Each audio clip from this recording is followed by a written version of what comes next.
I can't do it as well. It's not the same.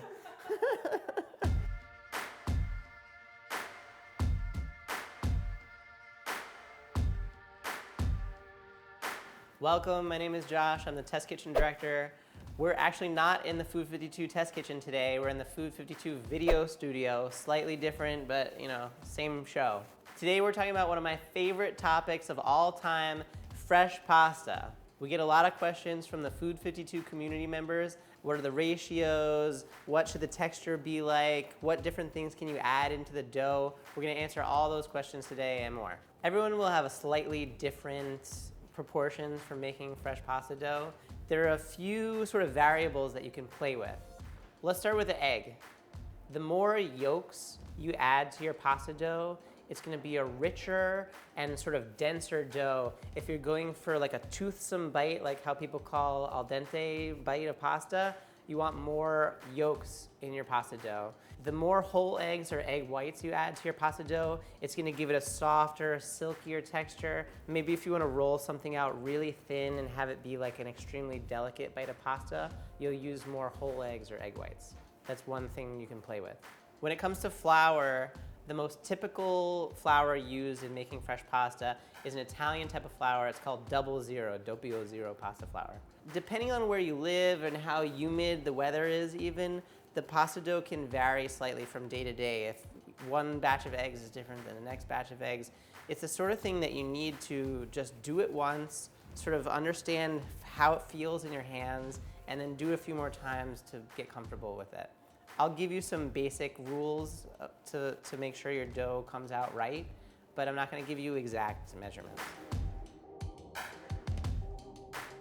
This is all-purpose flour. I will sometimes mix in a little bit of semolina flour. It's a coarser grind. The more semolina flour you use, as opposed to AP or 00 flour, also the more texture you'll get, the more of a chewy bite you'll get with your final dough. I like doing like 2/3 all-purpose flour and 1/3 semolina flour. Personally, when I'm making pasta, my approach is make a well in the center of your flour.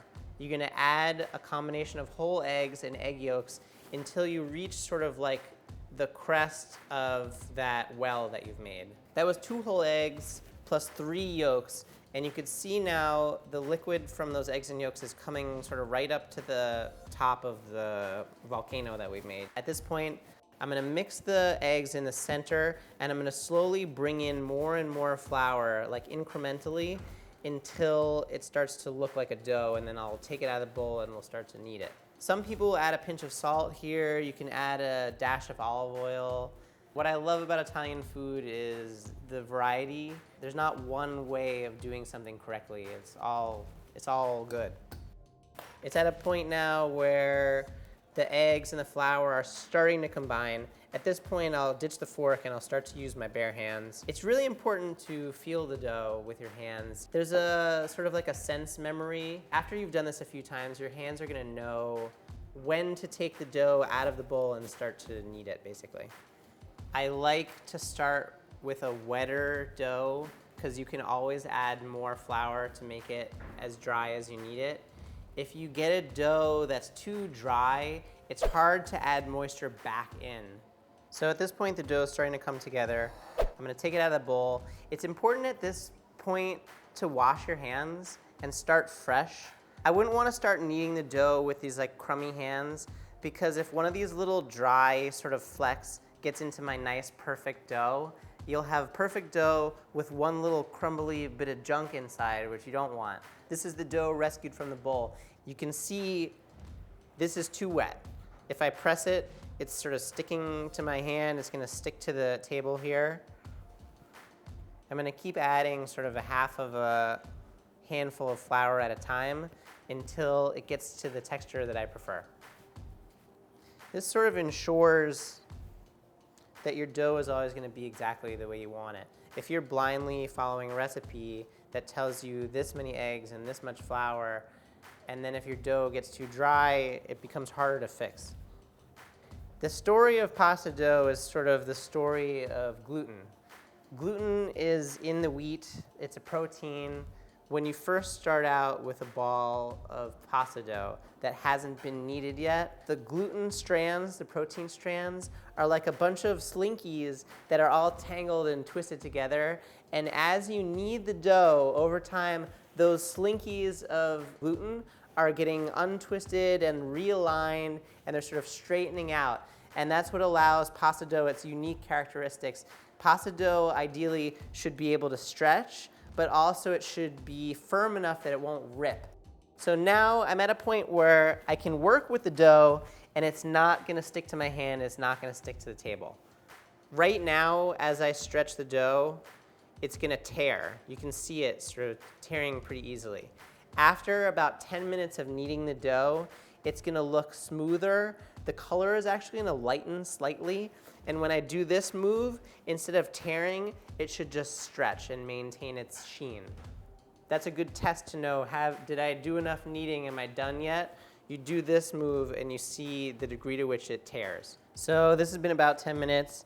If you did a comparison, the way this looks with how the dough looked originally, this is like significantly lighter in color and much smoother. If you pinch it like this, it shouldn't stick to your finger, but it should still be wet enough where if you had to like fold two edges of the dough together to make like a ravioli, let's say, that it would press together and stick. It should stick to itself. Very important. You need to let the dough rest for at least 20, 30 minutes, I'd say. Wrap it in plastic or cover it with a dry towel and leave it alone. If you try to use it right away, it can shrink back kind of in an abrupt way. So you need to give the dough time to relax, is what it's called. So we made our first pasta dough. It's resting off to the side. Next, I'm gonna talk for a moment about like flavored pastas. Spinach pasta, beet pasta, all different colors of pasta, squidding pasta. They're all pretty much the same. You're gonna start off the same way we just made our previous dough. Instead of cracking the eggs into the bowl, I'm gonna put the eggs in a blender with, in this case, it's gonna be spinach. We're making a green pasta dough. One important thing, especially with spinach, there's a lot of moisture content in the spinach. If you add all that moisture in with your eggs, it's gonna change the complexity of your dough. So before you use the spinach, you wanna take a minute and squeeze out the excess liquid. That was 5 ounces of fresh spinach, wilted down in a saute pan with like a touch of olive oil. Just gonna do the same thing I did last time. 2 whole eggs plus 3 yolks, but this time there's the addition of that spinach. If you don't feel like using the blender, you can chop up the spinach by hand, like really finely, and mix it in with the eggs. That's totally fine. You're gonna end up with a dough that's sort of speckled, like white and green speckled, rather than a uniformly green dough.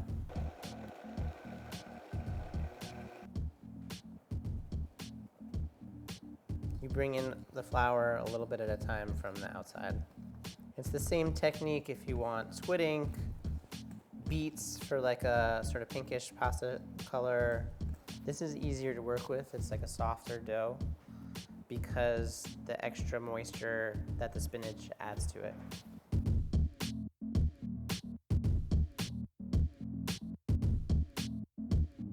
So the dough's been resting for about 30 minutes. I think you'll notice it's gonna be like a little glossier. It's definitely softer and even smoother. So it's very important to let the dough rest before you try and start to work with it.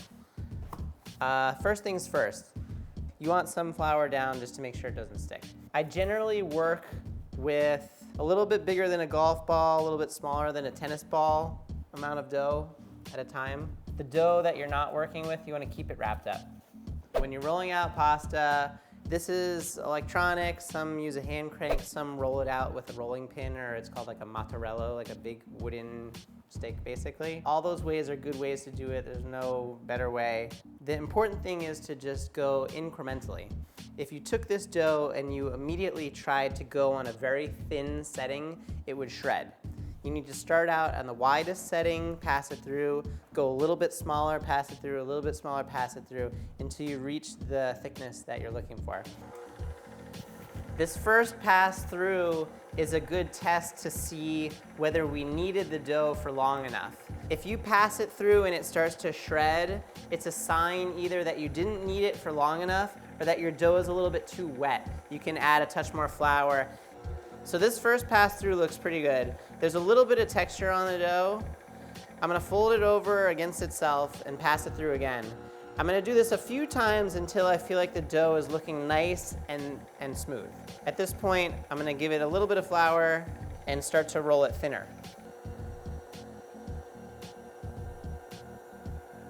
You wanna sort of handle your dough on the backs of your palm. You can manipulate the dough, flip it around. You don't wanna touch it or pull on it. It should be gentle. I'm really happy with the way this feels. It's nice and smooth. It has like good integrity. You could feel, it's almost transparent at this point. I could roll it thinner, but because I'm making like a tagliatelle type of noodle, I want it to have some bite to it. I don't want it to be so thin. If I was making a stuffed pasta like a ravioli, I could go a touch thinner because those end up getting sort of folded over on themselves. At this point, if you wanted to, you can roll up your noodles, and using a knife, you can just slice them into hand-cut noodles. It's totally fine. I'm just switching attachments to like a noodle setting.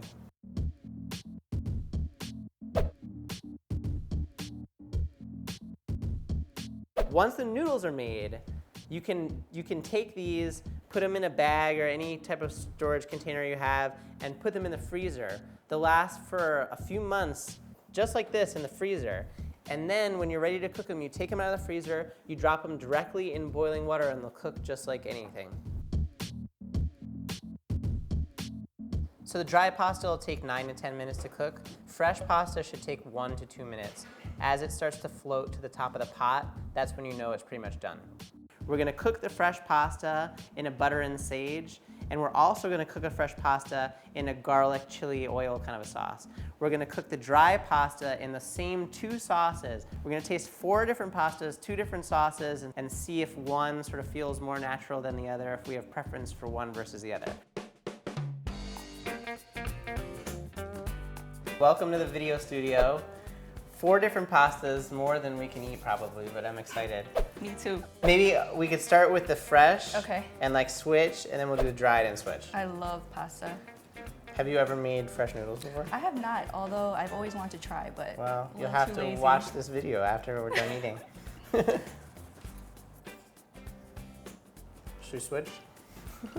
What do you think of this first bite you had? It's good.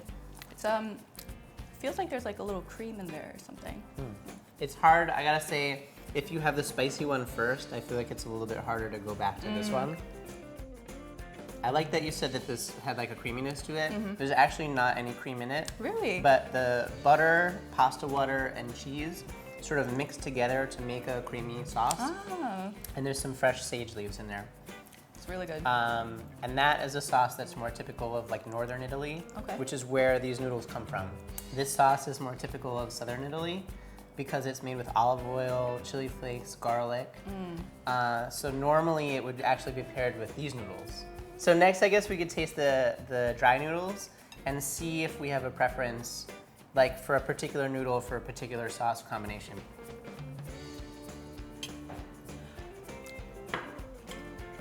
I think I'm a fan of the fresh pasta, definitely. Interesting.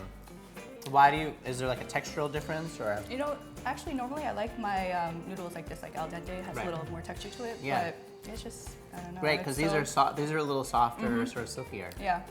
Cool. All right, let's switch back. This is great. You know, I probably could eat all of these. Me too. The creaminess doesn't come through as much on this one. I agree. I agree. I wonder if there's like slightly more of the dried noodles than there are of the fresh, so there's like a little less sauce there. Or that's a good point. The fresh noodles really do absorb the creaminess from the butter. Maybe it's just because it's what I'm already used to, but I like the traditional combinations. I like the fresh noodles with the butter and the cheese and sage, and I like the dried noodles. You like with it better? Yeah, because this. If I had to choose between dry noodles, I would choose this sauce with the dry noodles. For Right, sure. right. But I think I'm a fan of fresh pasta. So if the choice was between these two, I think we both agree. Yep. This is the traditional combination. Right. When it comes to this one, I guess I prefer this one. I guess I would prefer this one too, but I think I'm just a fan of that sauce a little bit more. Yeah, like something about there's chili and there's Right. lemon, It's there's got a little heat garlic. to it. There's a lot of flavor there. If you're making fresh pasta, there's no reason to feel bound by tradition. You can explore different sauces. Okay. Like, I guess that's my takeaway here. I like that. All right, well, thanks for coming in and tasting the pasta with us. Well, thank you for making this. Yeah. Bye. Yeah, bye. I love making fresh noodles, and now you can make them too. Don't stress about the ratio of flour and eggs. You don't need to be really worried about, do I need this many grams and this many cups of anything? This was a lot of fun. If you had fun, like and subscribe. Check out other videos just like this one.